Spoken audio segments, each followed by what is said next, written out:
Hola, como os anticipamos en los programas que os hemos ofrecido en torno a Charlie Parker, estos se completarían con otros dos, empezando con el de esta noche, en los que con la ayuda de algunos de sus contemporáneos y colegas, como por ejemplo el trompetista Red Rodney, el batería Roy Haynes o el saxo alto Frank Morgan, entre otros, intentaremos dar una idea de la importancia que para el jazz hasta hoy ha tenido y sigue teniendo el legado musical de Charlie Parker.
Estamos en 1990. Hace 35 años que Charlie Parker ha muerto y este joven saxo alto, que acaba de cumplir 20 años, Christopher Holliday, es tan solo uno de los muchos músicos que, con talento y también dedicación y trabajo, ofrece al público una muestra de su arte en el que queda bien patente, y él mismo jamás lo negará, su enorme deuda con Charlie Parker y aquellos que junto a él gestaron esa arrolladora corriente musical que en la historia del jazz se conoce como bebop.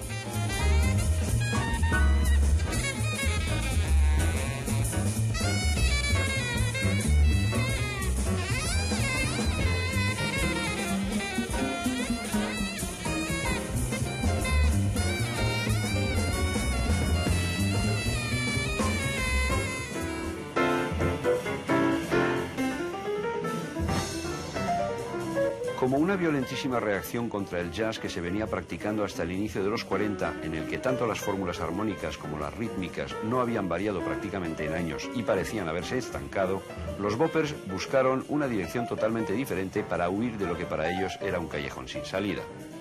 Introdujeron acordes que oían en la música clásica y contemporánea europea y que no se utilizaban habitualmente en jazz, y literalmente rompieron el tradicional ritmo regular de 4x4 al uso entonces. Esto obligó especialmente a los baterías, cuyo cabeza de fila fue históricamente Kenny Clarke, a desarrollar una total independencia de manos y pies, permitiendo la introducción de gran variedad de acentos y polirritmos en el acompañamiento, siendo entonces el contrabajista el encargado más directo del sustento rítmico continuo, y permitiendo a los pianistas liberarse de tener que, por así decirlo, caminar pegados al contrabajo como era tradición y lanzar acordes cuya única finalidad entonces es la de motivar la inspiración del solista. Las nuevas melodías que los boppers escribirán, a menudo sobre figuras rítmicas creadas por los baterías, aparecen dibujadas como dientes de sierra. Estas y la extrema complejidad de su fraseo rápido, que parece saltarse a la torera la tradicional estructura del compás de 4 tiempos, no son más que el reflejo de una estética radicalmente distinta a la imperante hasta entonces, con todo lo que eso para el mundo del jazz supondría de reacción, de revulsivo y, en definitiva, de conflicto.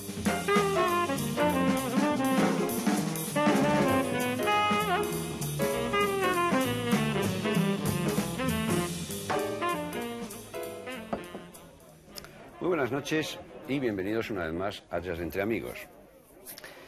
Al día siguiente de la muerte de Charlie Parker, cuentan las crónicas, las calles de Nueva York, las calles y por supuesto, como ya sabéis, el metro, se llenaron de inscripciones, ahí por Harlem, por Manhattan, por el Village, inscripciones grafitis que decían Bird lives, Bird Parker vive. Bueno, hoy todavía se pueden ver, tanto en el metro como por las calles, de vez en cuando, alguna de estas inscripciones recorriendo la Gran Manzana. Y es que desde que en 1945 Gillespie y Parker grabaron sus primeros discos y abrieron las puertas a un cambio irreversible para la música negroamericana de entonces, el bop y sus seguidores y sus herederos no han cesado de hacerse oír. Y eso contra unos vientos y unas mareas cuyos responsables más directos fueron, se podría decir, las grandes multinacionales de la industria discográfica.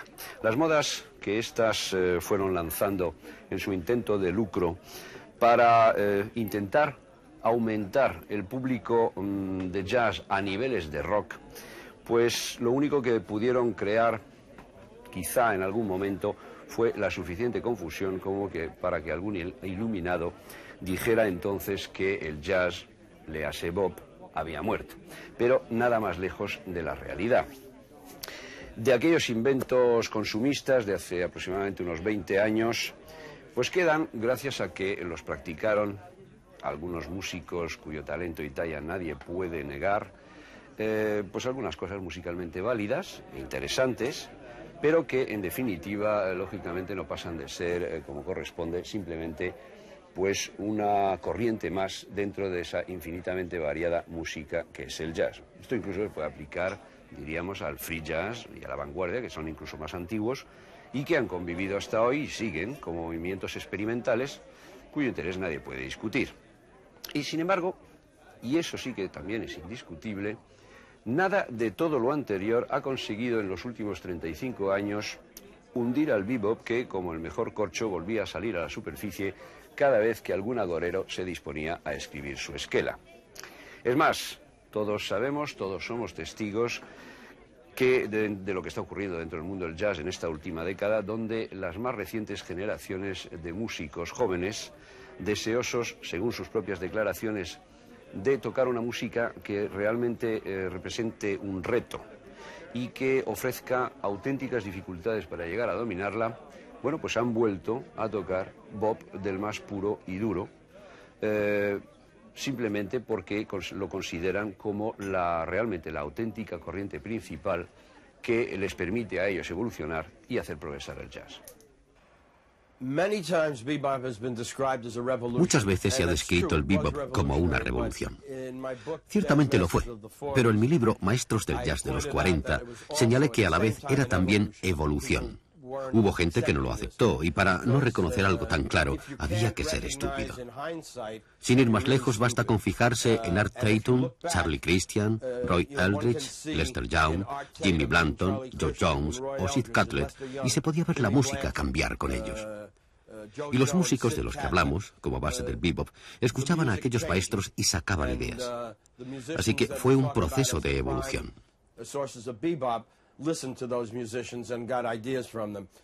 Sin embargo, el cisma ocurrió, y pienso que el cambio más importante se produjo en cuestión de ritmo, aun cuando armónicamente los avances fueron también enormes. Pero el concepto entero de la sección rítmica cambió. El contrabajista fue el que mantuvo el pulso de base, y el batería lo subrayaba en el plato. Pero a la vez introducía acentos en la caja con la mano izquierda y otros acentos con golpes fuertes en el bombo. Por supuesto, los baterías de la era del swing marcaban también acentos de vez en cuando en el bombo, pero no de la manera en que los boppers los desarrollaron. Sin embargo, creo que lo más significativo para la evolución rítmica fue el uso cada vez más frecuente de corcheas. Hay que decir que antes el ritmo era sentido de manera más estática, a pesar del swing que podía tener el jazz de Kansas City, con aquel típico 4x4 de la orquesta de Count Basie. En cambio, el bebop, el uso de la corchea por el solista y su habilidad para tocar auténticas cascadas de corcheas, obligó a los que acompañaban a hacerlo de forma rítmicamente distinta. Y eso creo que fue el cambio más fundamental que trajo el bebop. Things in bebop.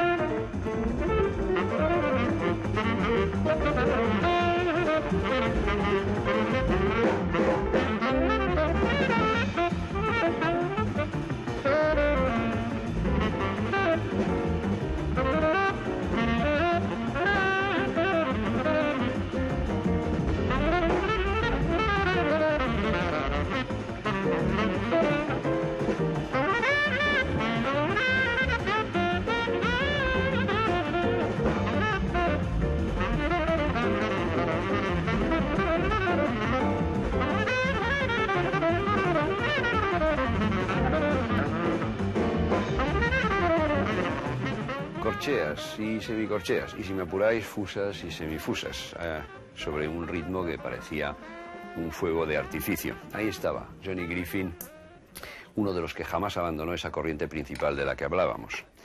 Bueno, realmente Griffin puede considerarse como uno de los seguidores más destacados y originales y personales en su estilo de Charlie Parker. Pero también Bird tuvo, aparte de seguidores, también tuvo imitadores, y muchos. Algunos tan solo fueron un pálido reflejo del sonido y del estilo del maestro, pero sí hubo unos cuantos fieles y que lo hicieron muy bien.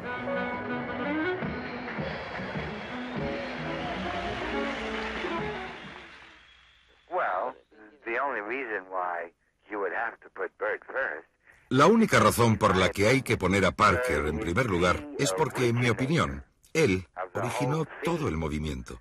Miles de músicos copiaban cada nota que él tocaba, pero solo lo podían hacer en la forma que él había establecido. En particular, Sonny Stitt. Fue el que más se acercó a Parker.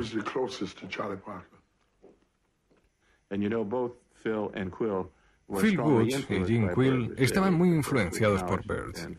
Fueron de los primeros en sentir su fuerza, y Phil todavía hoy. Recuerdo que un día en un club un cliente se acercó a Jim Quill y le dijo: «Solo estás imitando a Charlie Parker». Y Jim se quitó el saxofón y se lo puso al otro diciéndole: «Toma, ponte a imitar a Charlie Parker».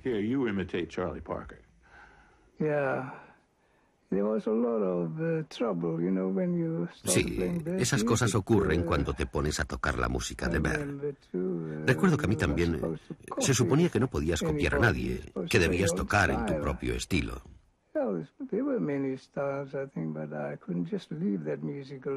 Estilos había muchos, pero yo no conseguí desprenderme de esa música. Pensé que había que continuarla. Y la música de Parker está a tal nivel que siempre merece la pena tocarla. So it's worthwhile playing.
En resumidas cuentas, que la herencia de Parker sigue siendo enorme y no cesa de aumentar, no solo gracias a los jóvenes boppers que hoy llenan la escena del jazz, o están ocupando esa escena, sino también a la labor incansable de veteranos jazzmen, algunos colegas más que directos de Parker, que tocaron con él personalmente, y que siguen cada día dando lecciones magistrales de bop.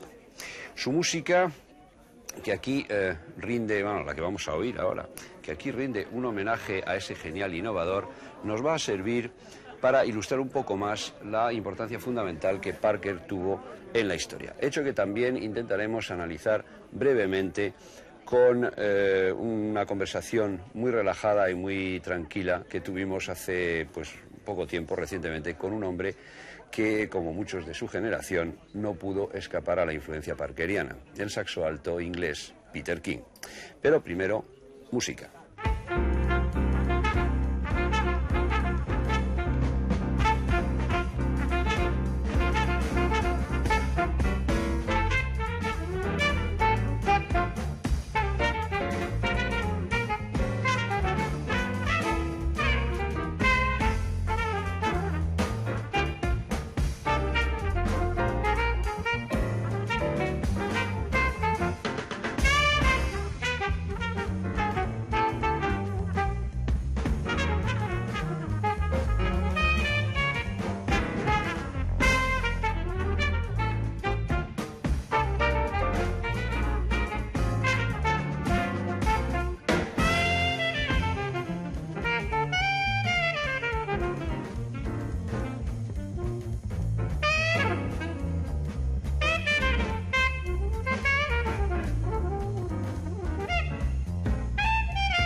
Charlie Parker. Peter King, para nosotros a este lado del Atlántico, estás considerado como uno de los más importantes saxofonistas modernos. Es lógico que se me ocurra preguntarte qué impacto pudo tener en ti la música de Charlie Parker. Bueno, aunque eras un adolescente cuando él murió. Pero tú viviste el momento en que la revolución o el cambio tuvo consecuencias a este lado del océano. ¿Cuál fue tu primera impresión cuando escuchaste tu primer disco de Parker?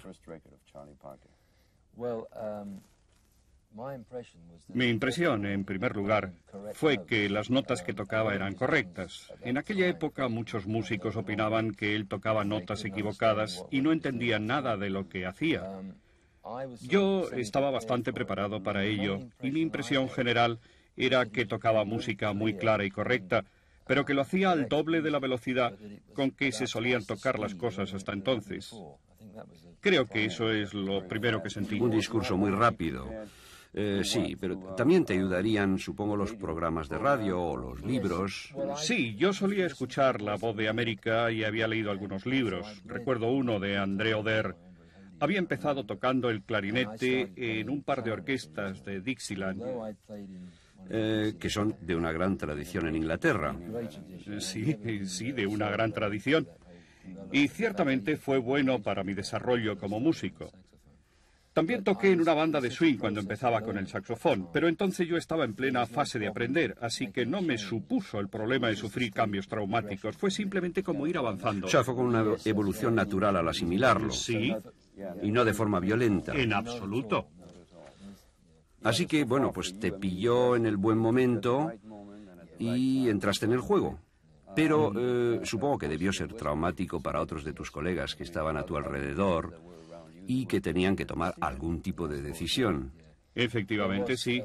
Hubo una división en el mundo musical y la mitad de los músicos se decantaron claramente por el bop e intentaron aprenderlo y tocar en esa dirección. Los demás lo rechazaban de plano. Quizá hubo algunos en medio de eso que intentaron adaptarse. Sí, supongo. Antes recuerdo que me hablaste de Ken Collier, por ejemplo. Sí, era el prototipo clásico de... Bueno, quiero decir que incluso algunos aspectos del Dixieland le parecían demasiado modernos. Era un purista absoluto y lo fue hasta su muerte, no hace mucho de eso. Él rechazó totalmente el bop, como supongo que lo haría Armstrong en América. Sí, bueno, aunque Louis tenía buena amistad con Dizzy, pero siempre se mantuvo en su estilo. Bien, pero el tener que aprender nuevas armonías y ese idioma distinto, ¿fue fácil para ti o atacaste el tema frontalmente? En aquella época, para mí, era como una parte de la música que yo estaba aprendiendo y no fue como si tuviese que estudiar algo mucho más difícil. Toda la música tenía el mismo nivel de dificultad para mí. ¿No hubo cambio? No tuve que cambiar mi enfoque, no. Fue un desarrollo. Ahora aquellos músicos ingleses que se transformaron en nuestros clásicos bopper, gente como Ronnie Scott y otros, pudieron aprender mucho al ir, como decían, en los barcos.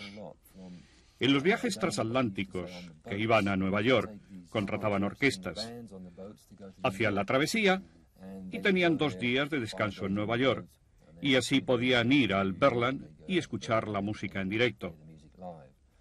Los demás teníamos que depender solo de los discos que nos llegaban con no demasiada regularidad. También había entonces una figura legendaria en Inglaterra. Se llamaba Danny Rose, que era trompetista y director de banda. Fue él quien realmente empezó a entender la música y las armonías, y él fue animando y enseñando a músicos como Ronnie o Tabby Hayes y otros los nuevos acordes según los iba asimilando él mismo. Aprendimos muchísimo con Dennis. Yo le conocí más tarde, pero sabía la labor que había realizado hasta entonces. Supongo que para los que viajaban a Nueva York fue un auténtico shock entrar en el Berland y escuchar aquella música en directo. Sería como un mazazo, ¿no? Claro.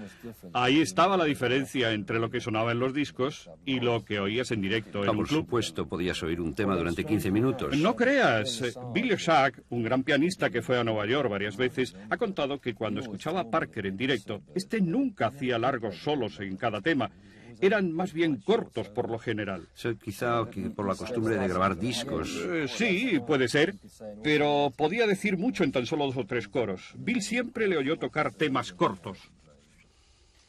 Bien, pues ahora con la perspectiva, vamos, después de hablar de ti, de tus colegas como Ronnie Scott, y de cómo descubrieron esta música que posiblemente supuso un tremendo impacto para ellos, ¿qué idea tienes de lo que esto pudo ser en el continente? Seguro que habrás hablado con otros colegas de países europeos. Sí, pienso que debió ser muy similar a lo que ocurrió en Inglaterra, excepto que no creo que existiera la misma tradición de trabajar en los barcos, porque los grandes transatlánticos, como el Queen Elizabeth o el Queen Mary, eran ingleses. Bueno, ellos tenían el Normandí, pero no creo que hubiera ese movimiento de músicos hacia América. Creo que dependían más de los discos. Y ahora, desde el punto de vista histórico, y no tanto geográfico, ¿qué podrías decir? Bueno, supongamos que estás hablando a chavales en un conservatorio. ¿Qué podrías decir de la importancia que tuvo Charlie Parker para la música de hoy?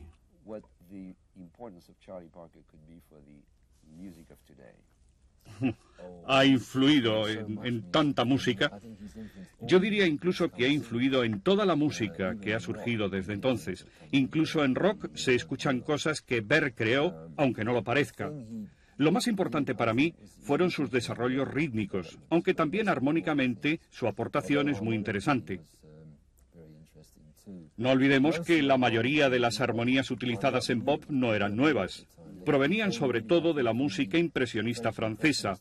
Debussy, Ravel, que usaban ya este tipo de armonías. Sí, pero que no se habían utilizado en jazz. Exacto. Y eso se unió a la nueva flexibilidad rítmica, cuyo precursor, en mi opinión, fue Lester Young, y al que no se le reconoce siempre ese mérito. Sí, claro, efectivamente hay que mencionarlo. Él rompió la barra de compás. No aumentó realmente la complejidad rítmica. Por ejemplo, él no solía tocar frases a doble tiempo, pero decimos que él se liberó de la tiranía de las barras de compás. Exacto. Sí, y saltaba por encima de ellas y tocaba frases que tenían una extensión no habitual para la época. Y utilizaba acordes de transición o de puente. ¿Cómo los llamáis? Acordes de paso. Sí, pero claro, no era con tanta frecuencia como los usaron los bopper. Pero rítmicamente y fraseando, estoy seguro que Lester tuvo una influencia decisiva sobre Parker. Y también habría que hablar del uso del silencio.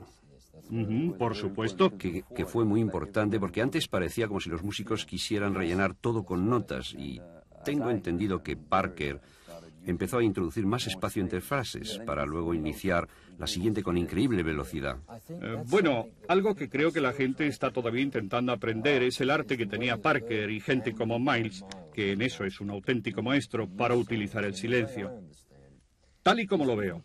Si tocas una frase muy difícil, rápida, muy elaborada, y que lógicamente produce un impacto, y sigues lanzando frases así una detrás de otra sin parar, pierdes todo el impacto.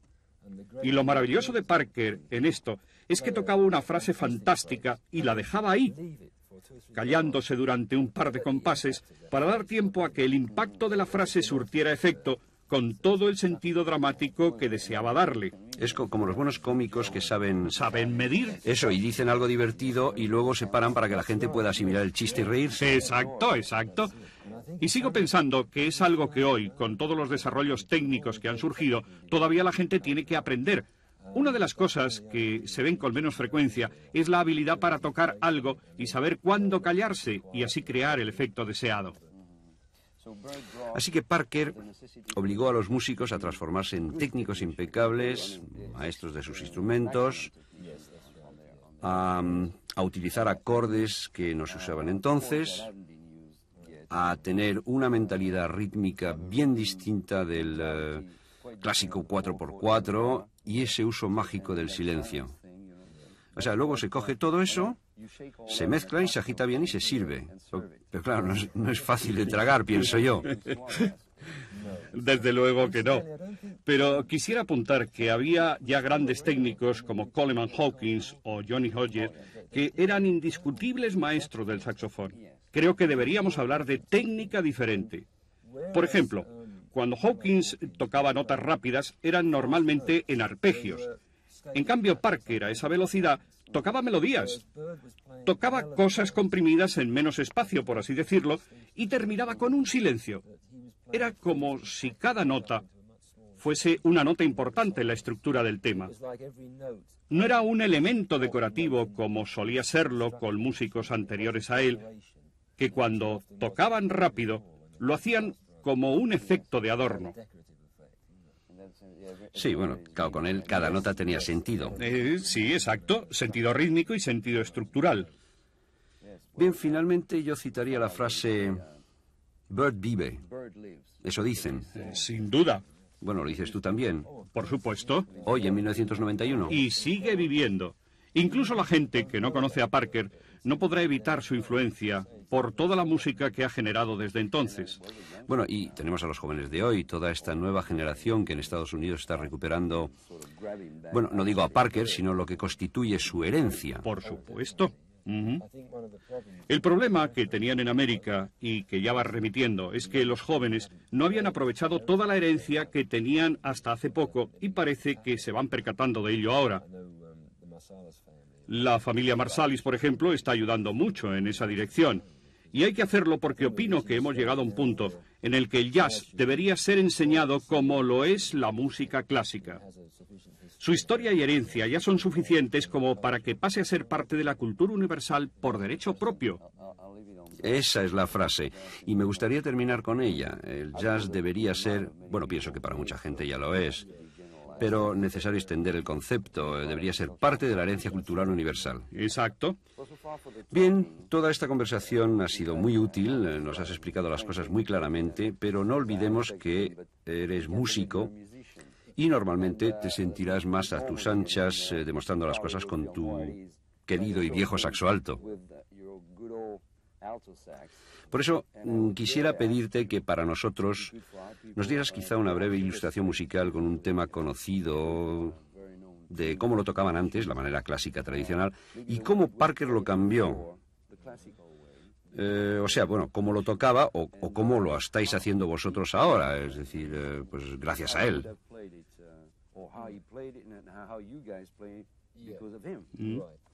Bueno, podríamos ver la diferencia entre, digamos, Johnny Hodgett y Charlie Parker. Por supuesto, nadie puede tocar como lo hacían ellos, pero voy a intentar ilustrarlo lo mejor posible. Estoy seguro de ello. Si cogemos un tema como All the Things You Are... Un buen estándar. Sí, que muchos músicos han tocado desde hace años. Pues bien, Johnny tocaría la melodía pura, sin alteraciones, y únicamente incorporando adornos sonoros como glissandos y vibrato. Algo así.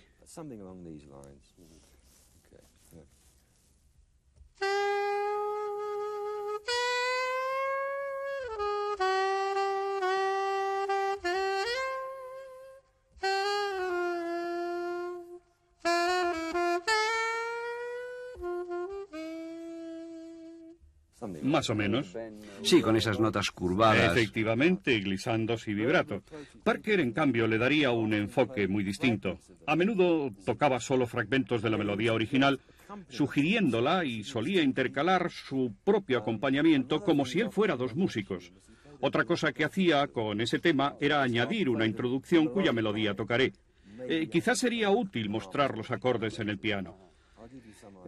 Vamos a intentarlo. Primero la introducción.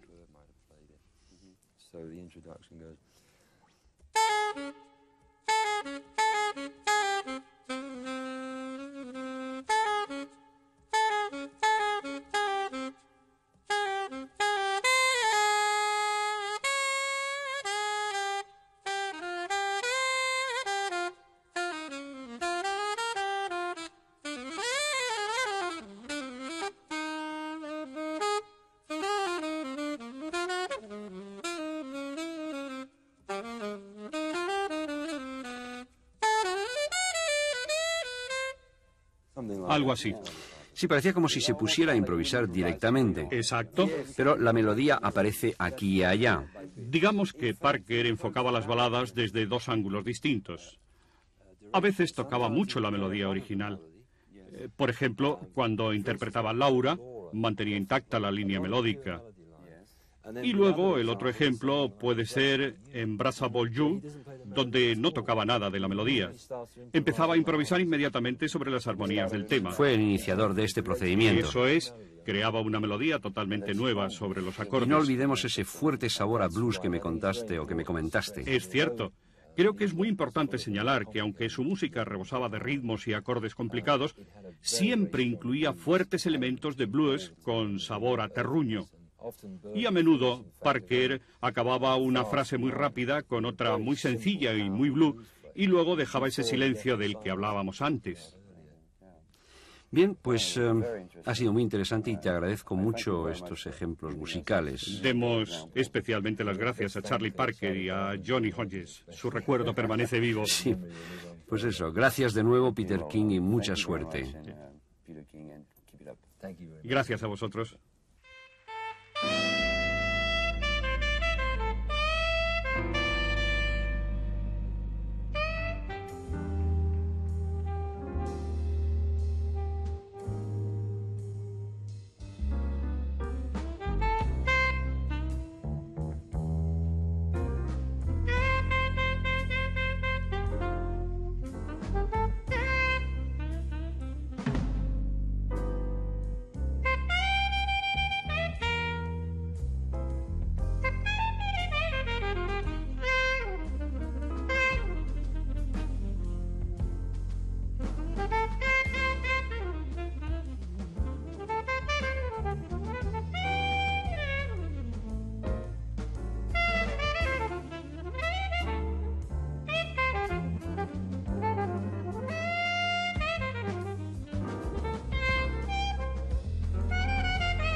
Parker, Rufus Reed, Roy Haynes, Frank Morgan. Yes, Rodney. My name is Dizzy Gillespie. Fue en enero de 1990, en la bonita ciudad de la Costa Azul de Cannes, donde se celebró este concierto tributo a Charlie Parker dentro del marco de esa feria de muestras discográfica que es el Midem. Ahora van las multinacionales, van y se apuntan al carro del Bob. Irónico, ¿no? En fin, vivir para ver. Bueno, en fin, también tenemos más material de este concierto con otros músicos más y eso será objeto de nuestro próximo programa. Mientras tanto, como siempre, una vez más, muchas gracias por vuestra atención, porque por nuestra parte por hoy ya nada más, hasta la semana que viene. Y me he enterado que algunos no habéis sido buenos últimamente. Pero en fin, creo haberos dicho que ahora ya me da igual. Adiós.